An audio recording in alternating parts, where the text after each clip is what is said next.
every Saturday from 11 a.m. on Spin 95.3 FM. Health-wise, empowering you to thrive every day.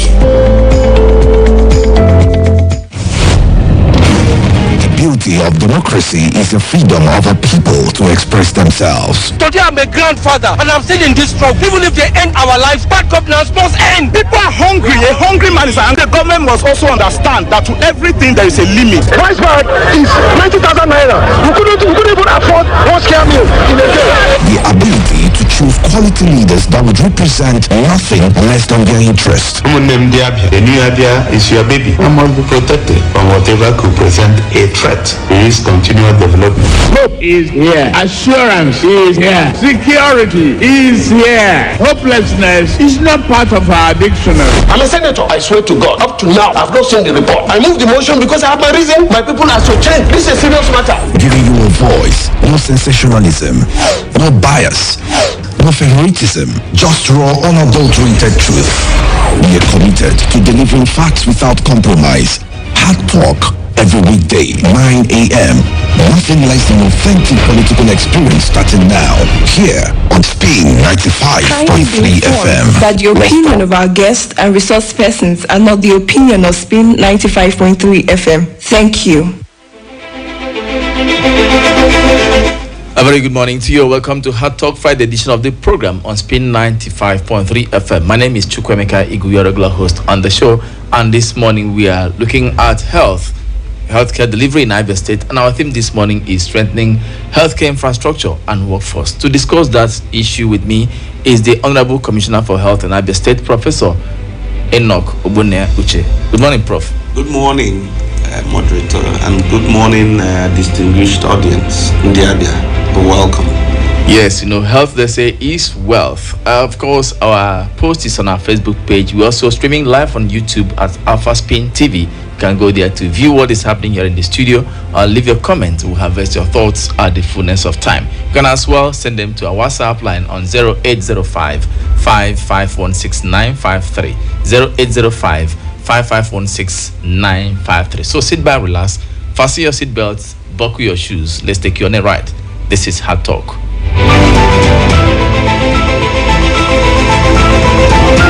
All right, Honorable Commissioner, welcome once again. Let's look at the state of healthcare infrastructure in Abia State, the current state, and the plans you have in place for maybe more upgrades. Thank you. And Abia, good morning and welcome. As you may well know, His Excellency, the health-loving Governor of Abia State, from the inception of this government, made it abundantly clear that the health of Abia is priority to his government, because health is the real wealth. It's the healthy people that will be productive to make a prosperous state. And so the state embarked on a whole of the health system approach to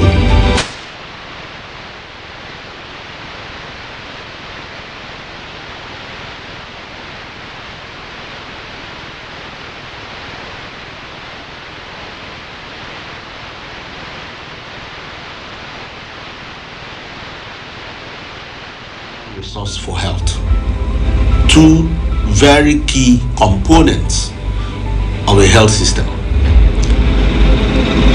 In Abia State, the healthcare system is organized across 3 levels of care.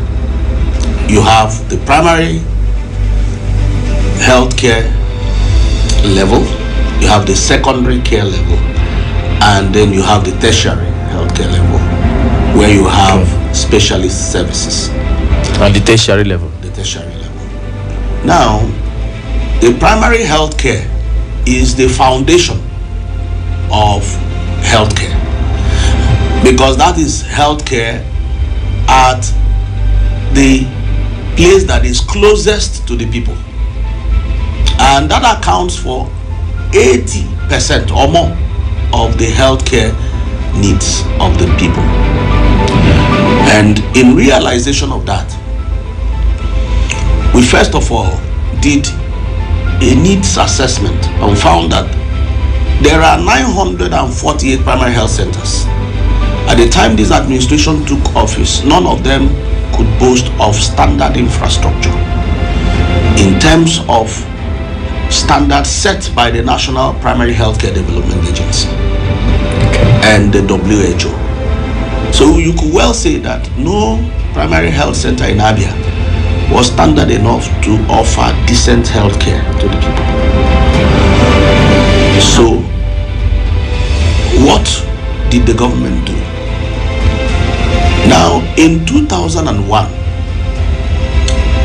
the heads of governments across Africa, as well as development partners, World Bank, WHO, UNICEF, and principal partners like Gates Foundation and all those that are doing a lot of work in the healthcare space, gathered in Abuja and decided that for the continent and including subnational entities to make progress in the development of the healthcare sector, that 15% of the budget of the state or the nation must be allocated continuously to the healthcare sector.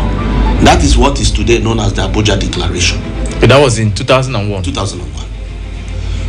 But in the case of Nigeria, from that 2001 to 2023, when His Excellency took office, no national or subnational entity in this country was able to meet that obligation.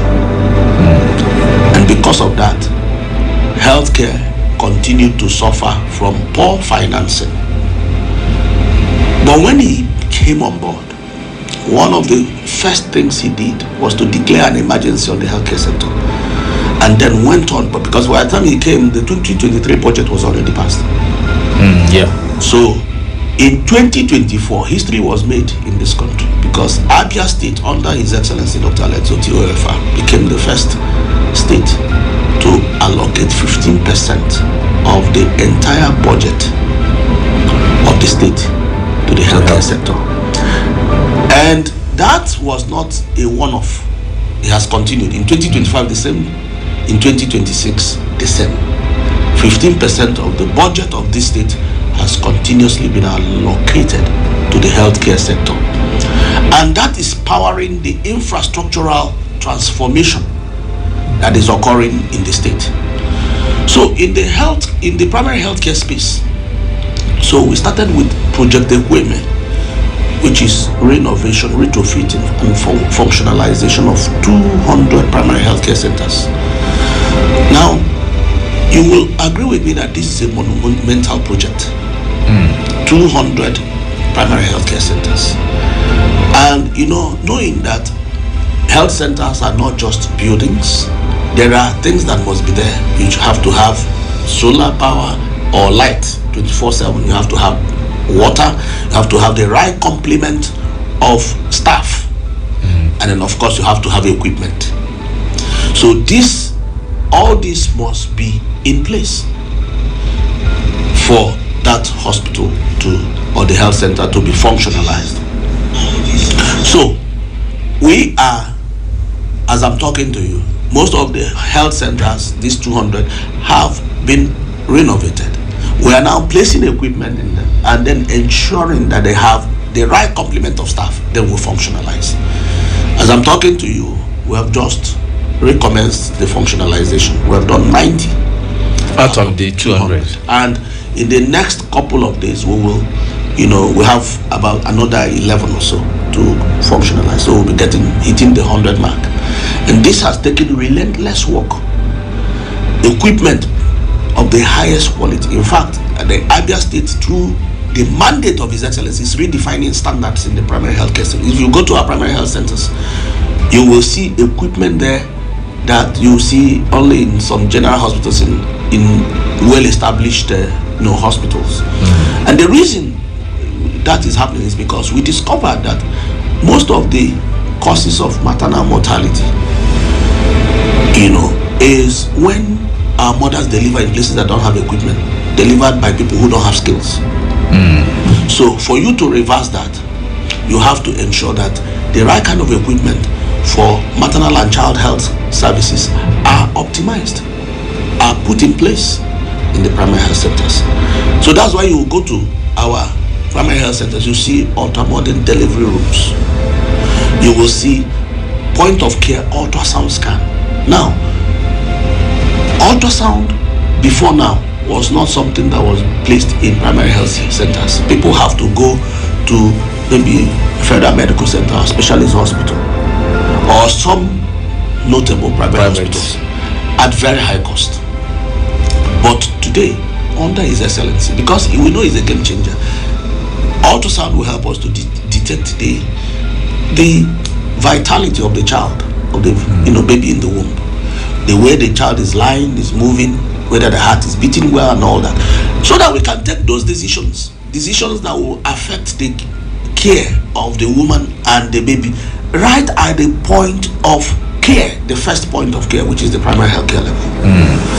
And so, not only that, a lot of times you hear that somebody collapsed and they took him, there's no oxygen. Now, primary health centers, you at least have 2 oxygen sources, not 1, 2. And that's one of the things we ensure. So, not only that, you have, lab that can take care of 80 to 85% or more of the normal needs of the average person. So they don't have to start driving or, moving, to far places. So the idea is to place quality healthcare at the doorstep of Ndabia. And that is what His Excellency is doing. That is the first step of the transformation that is ongoing. Okay. Apart from that, the state also is part of the Impact Project, which is the World Bank project meant to renovate primary health centers. And there are 77 of those. And many of them will start functionalizing them, within by early next week. So these ones are outside the 200. Yeah, outside, but of course, is the state was also functioning. So our people, you can now see why healthcare